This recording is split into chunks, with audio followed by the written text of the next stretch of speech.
you work a lot with clients of different shapes and sizes, early phase startups as well as large organizations. Uh, One of the things that one keeps hearing about is that the adoption of AI is slower as opposed to the rate at which the changes are coming in, right? Absolutely. In your opinion, from your point of view, why do you think that's the case, and what would be some of the ways to kind of accelerate that?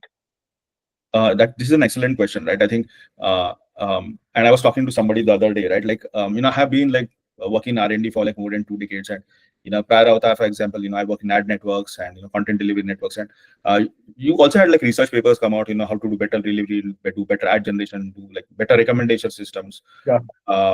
improve the quality of streaming, so on and so forth, right? And something would kind of get published in research, and by the time it comes to production, it would take a lesser amount of time. It would take about 2 to 3 years. But what has Mm. happened with like AI is, and there are like famous conferences like New Rips, for example, right?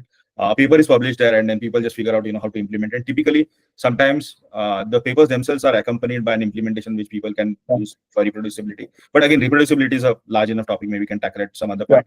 But let's assume that most of the papers are like reproducible. So it is possible to incorporate some of this technology really fast. So that delta of 2 to 3 years has come down to 3 to 6 months, which is insane Yeah. for any engineer like you and me, right? Because the technology is changing so fast. So while the technology itself is changing so fast, I think what organizations also struggling to some extent is how do you absorb the technology, right? Because AI is, let me first talk about it from a, say, technology point of view, right?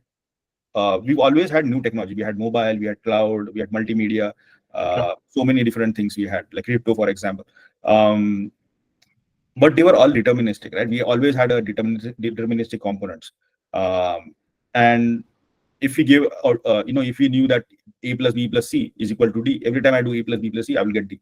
But that Yeah. is not true with any kind of probability system. So for the first time, or rather the first time at a mass level, I would say, because it's not that probability systems Yeah. have existed before, but at a mass adoption scale, we've never had a component in our engineering system where every time we could give an output. So now people are figuring out, okay, if I use this, what is the implication of it on my customers, on my business, on my internal workflows?